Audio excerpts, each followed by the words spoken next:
Good evening, my friends. Tonight I am going to clarify one of the most misunderstood distinctions in everything I have ever taught. A distinction so precise, so consequential, that getting it wrong explains the failure of nearly every sincere person who has ever practiced manifestation faithfully and still found themselves returning, month after month, to the same unanswered desires and the same quiet bewilderment. Tonight you will learn the difference between living in the end and living from the end. And once you understand it, truly understand it, not as an intellectual position but as a lived orientation, manifestation will cease to feel like work you perform. It will become the natural expression of who you are.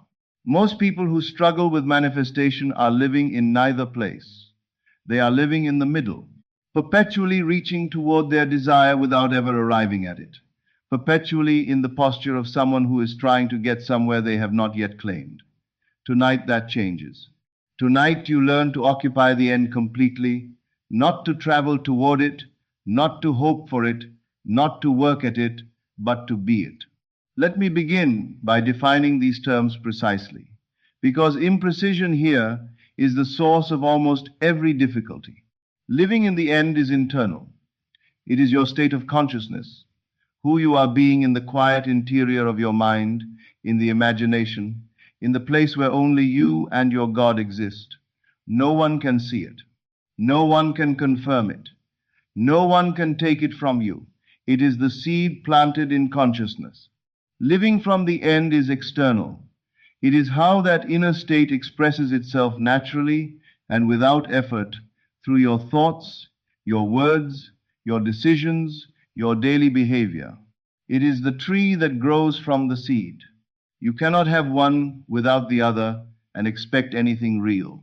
If you live in the end in consciousness but never allow it to express through your daily life, if the inner assumption and the outer behavior remain disconnected, your assumption stays theoretical, ungrounded, unable to build the bridge between the invisible and the visible.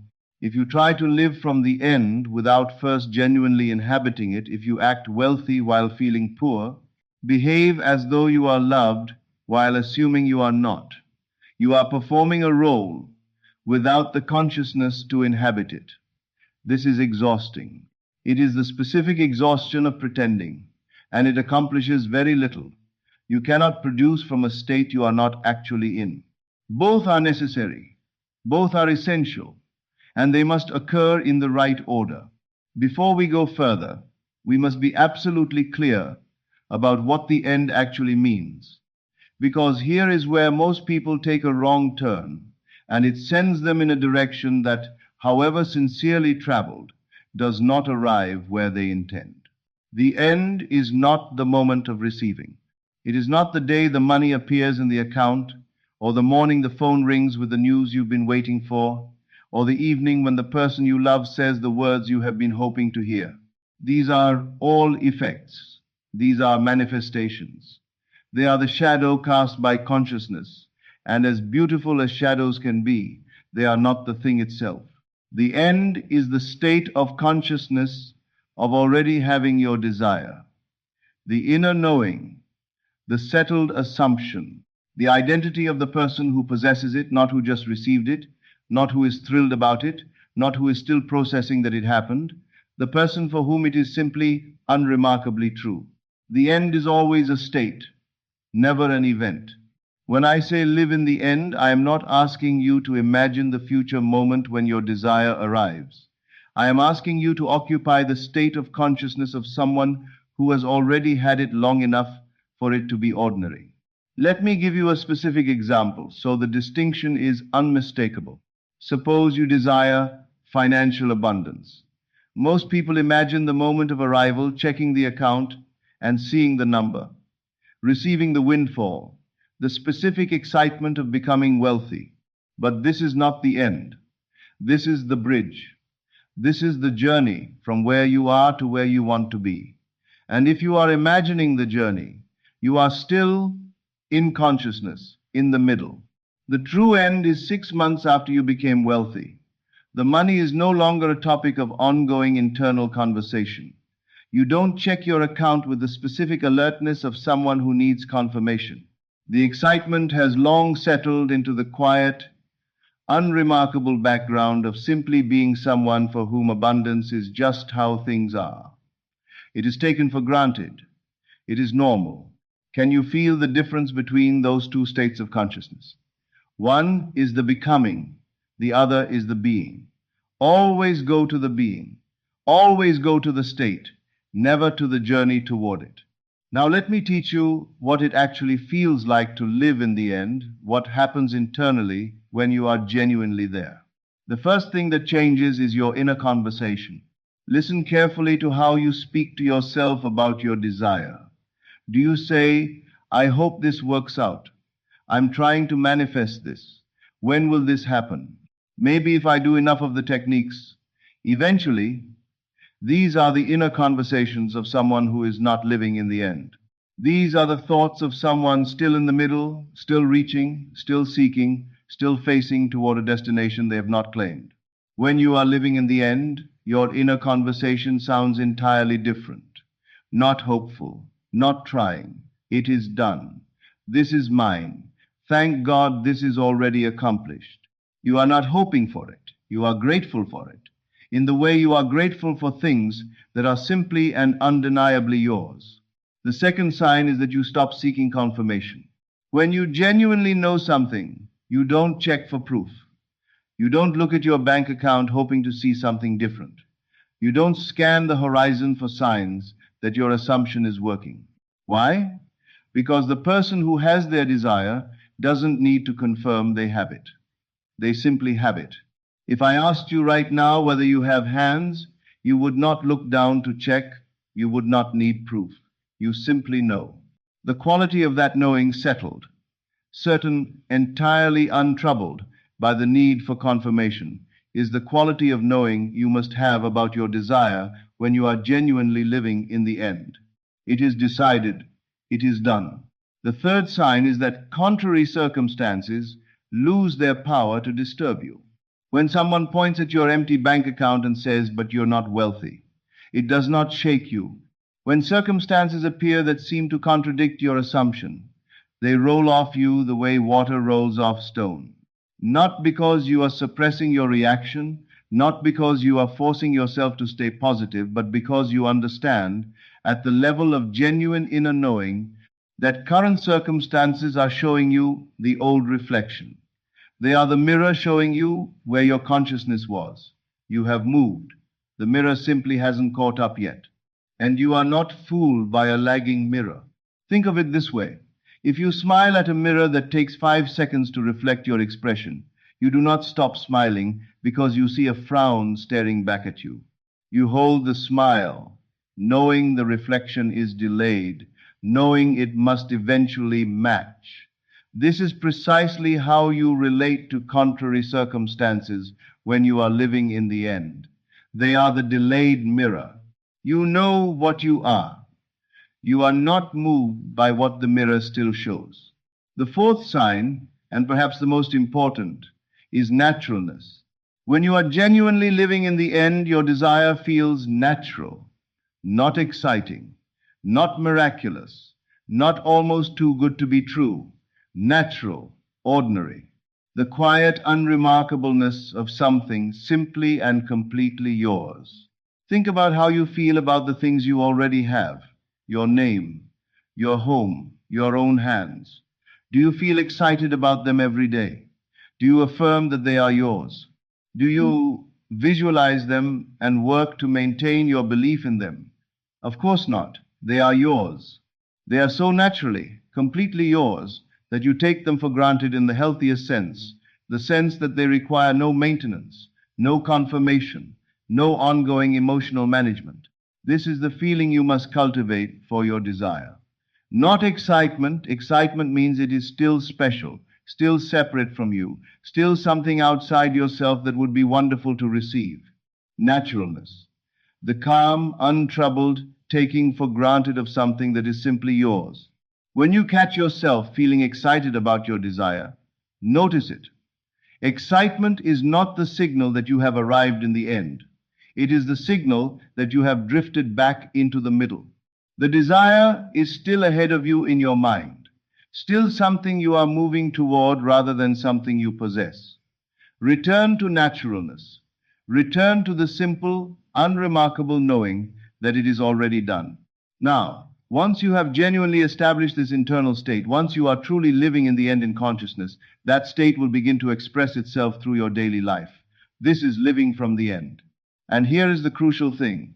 When you are genuinely in the state, living from it is not work, it is not effort, it is not discipline. It is simply the natural behavior of who you actually are. Your thoughts will naturally conform to the state you occupy. You will not have to monitor every thought, not have to catch yourself and correct course constantly. The wealthy version of you naturally thinks wealthy thoughts, not because you are forcing them, but because that is simply how a wealthy person's mind operates. The loved version of you naturally thinks from love, not manufactured, not maintained through effort, but arising naturally from the ground of who you are. Your decisions will automatically align with your state. Here is a woman who desires a loving, committed relationship. She is living in the end in her consciousness. She is already the beloved partner of a wonderful person. A friend invites her to a singles event. She declines naturally, effortlessly, without making a production of it. Not because she is forcing herself to perform the behavior of someone in a relationship, but because she is in a relationship, in consciousness, and the person in a relationship simply does not go to singles events looking for a partner. The decision flows naturally from the state. Is she pretending? Is she acting? No. She is being herself, and herself is, in the only dimension where selfhood is first established, already loved. Here is a man who has assumed he is genuinely successful in his work. When someone asks about his career, he does not complain. He does not speak about it with the resentment or the apologetic quality of someone who wishes things were different. He speaks about his work the way a successful person speaks about theirs, with quiet confidence, with the natural self-assurance of someone who knows what they are worth. Not performed, not maintained through willpower. Simply the natural voice of the person he is in consciousness. And the most beautiful expression of living from the end is this: right action flows without effort.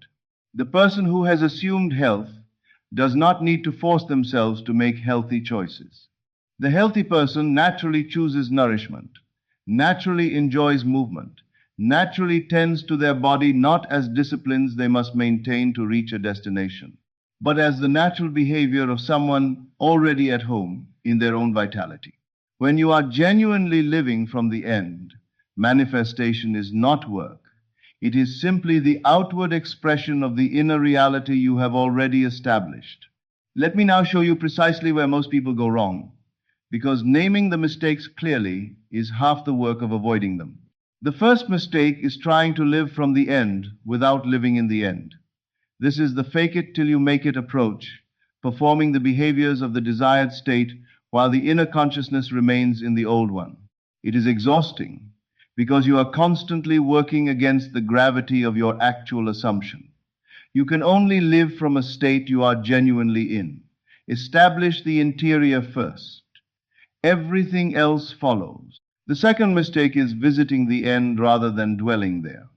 Some people practice beautifully for 20 minutes each night. They genuinely inhabit the state. They feel it. They assume it completely. And then they wake up in the morning and immediately return to the old consciousness. They spend their days thinking from lack, speaking from limitation, making decisions from their current circumstances.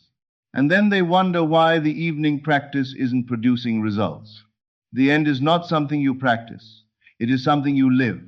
It must become your dwelling place, the permanent interior address from which you move through every day. The third mistake is confusing excitement with the end. I am so excited to be wealthy. I can't wait to be in this relationship. This is going to be amazing. All of this sounds positive. None of it is the end. All of it is, in the very language of excitement, a relationship with something that hasn't arrived yet. Excitement is the emotion of approach. The end is the emotion of possession, and possession, when genuine, feels quiet, settled, normal. When you catch yourself excited about your desire, you have located yourself. You are in the middle. Return to naturalness. The fourth mistake is checking the physical world for evidence. Every time you examine your bank account, hoping to see something different, every time you scan your circumstances, looking for signs that the assumption is working, you are performing the action of someone who does not yet have what they desire. You check for things you don't have. You don't check whether you have hands. When you are genuinely living in the end, the physical manifestation is simply the shadow catching up. You don't need to monitor shadows in order to know what's casting them. The fifth mistake is giving power to what I call the bridge. Between assumption and physical manifestation, circumstances sometimes appear that seem to contradict your assumption. The bridge can look chaotic. It can look, at times, like things are going wrong. People allow these circumstances to pull them out of the end. They react with doubt or fear. They interpret the contradiction as evidence that the assumption was wrong. And in reacting, they collapse the very state that was building the bridge. Remember, the bridge builds itself. Your work is not to manage it, not to analyze it, not to evaluate whether it looks right. Your work is to remain in the end. The bridge will do what bridges do. It will get you there, but only if you stay in the state that called it into existence.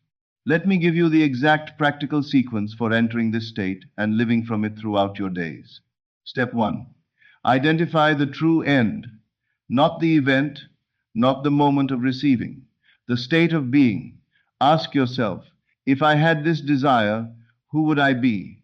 Not what would I have, who would I be? For wealth, not I would have money, but I would be a person for whom abundance is simply normal. For love, not I would have a partner, but I would be loved completely, naturally, unremarkably loved. The end is always a state of being, always. Step 2. Assume the state now, not tomorrow, not when you feel ready, when circumstances are more favorable, when you have built up to it with enough preparation. Now, in this moment, in consciousness, you are that person. It is done. Claim it without ceremony. Simply accept it. It is yours. Step 3. Find the naturalness. Once you have assumed the state, sink below the excitement if excitement arose into something quieter and more solid. How would you feel if you had possessed this for 6 months? Find that feeling, the quiet, the unremarkableness, the simple, untroubled, taking for granted of something completely yours. That is the feeling of the end. Dwell there. Step 4. Make one decision from the end. Right now, in this state, ask yourself what the person who has their desire would choose in this immediate situation. Then choose that. Think that. Do that. Not as a performance, as the natural behavior of who you are in consciousness. Step 5. Monitor your inner conversation throughout the day. Are you thinking toward the end or from it? Toward, I hope this works, when will it come, I'm trying to manifest this. From, it is done. This is mine. I am so grateful. Every time you catch yourself thinking towards, stop. Return. No judgment, no frustration. Simply redirect the way you'd redirect a river by removing an obstruction. Then resume moving from the end. Step 6. Ignore contrary evidence. When circumstances contradict your assumption, and they will, the mirror always lags. Do not react to them as though they have authority over your inner state.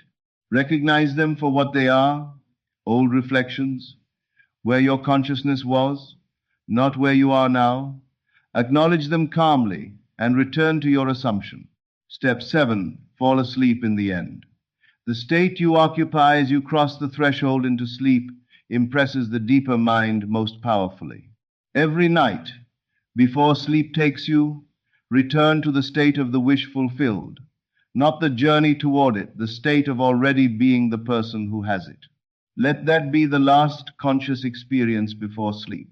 Your deeper mind works through the night from that impression, building the bridge, arranging circumstances, doing work that you cannot see, but that is no less real for being invisible. Step 8. Wake up in the end. Before the day's concerns arrive, before you check anything, before the news or the obligations flood in return to the state, assume your desire fulfilled. Feel it, know it, be it. You set the tone for the entire day by the state you occupy in its first moments. Let me tell you about a man who understood this completely. He desired a specific home in a specific location. His finances, by conventional measure, made this seem unlikely. Most people in his situation would have visualized the moment of purchase, signing the papers, receiving the keys, the specific excitement of moving in. But he understood that this was the journey, not the end. He assumed he already owned the home. Not was buying it, not was about to own it. Owned it, had owned it for months. Every night he fell asleep, imagining himself inside it, not moving in, not arriving for the first time, but living there with the deep, unexcited familiarity of a man in his own home. He imagined sitting in his favorite chair, looking out his favorite window, the specific feeling in the chest of someone who is completely, simply, at home. This was living in the end, and from that state he lived through his days. When friends asked where he lived, he described the neighborhood with the familiarity of someone who had been there a long time. When he thought about furniture or decor, he thought about what would fit in his home, not someday, but now, not with longing, with the quiet particularity of someone who knows their own space. Was he pretending? Was he performing? No. In consciousness, in the only dimension where creation first occurs, he did live there. He occupied that state completely, faithfully, persistently. Within 3 months, a sequence of events unfolded that seemed, to those watching, remarkable. An unexpected financial opportunity, the home coming to market at precisely the right moment. Circumstances that had appeared impossible becoming, quite suddenly, inevitable. The bridge had built itself. It always does, but only when the assumption it is building toward remains stable, intact, undisturbed by the apparent chaos of the middle. I want to give you the final truth before we close tonight, because it is the most paradoxical and the most important. When you truly occupy the end, when you are genuinely living in it, and naturally living from it, and the two have become one unified state rather than two practices, you alternate between something remarkable happens to your relationship with the physical manifestation. You stop needing it, not because you have given up, not because you have decided the desire wasn't worth wanting, but because you already have it in the only place where having ever first occurs. You are content. You are satisfied. You are, in the deepest sense, complete. The physical manifestation becomes a bonus, a pleasant, welcome confirmation, the shadow finally catching up to the light. But you no longer require it to feel whole, because you are whole already. And this is the great paradox, is precisely the moment it rushes toward you, because you have finally, completely, without remainder, occupied the state. There is no gap, no reaching, no private whisper of doubt underneath the affirmation. You are the person who has their desire in the only dimension that creates reality, and the universe has no option but to reflect that back to you in the world you can see. Tonight, before you sleep, you are going to live in the end. Choose your desire. Identify the true end, not the journey, not the moment of arrival, but the state of consciousness of having had it long enough for it to simply be who you are. Assume that state now. Feel the naturalness of it, the quiet settling of something completely yours. This is living in the end. Tomorrow when you wake, return to it immediately. And throughout the day, Let everything flow from it, your thoughts, your words, your choices, your decisions. When you drift out of the state, return without judgment. Simply return. Do this consistently.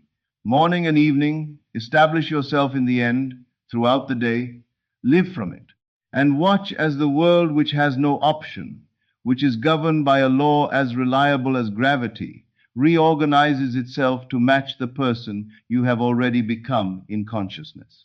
Living in the end is the state. Living from the end is its expression. Master both, and manifestation becomes not something you do, it becomes something you are. And that is where effortlessness lives. Thank you, and good evening. This is Neville Lectures. I'll see you again in the next video.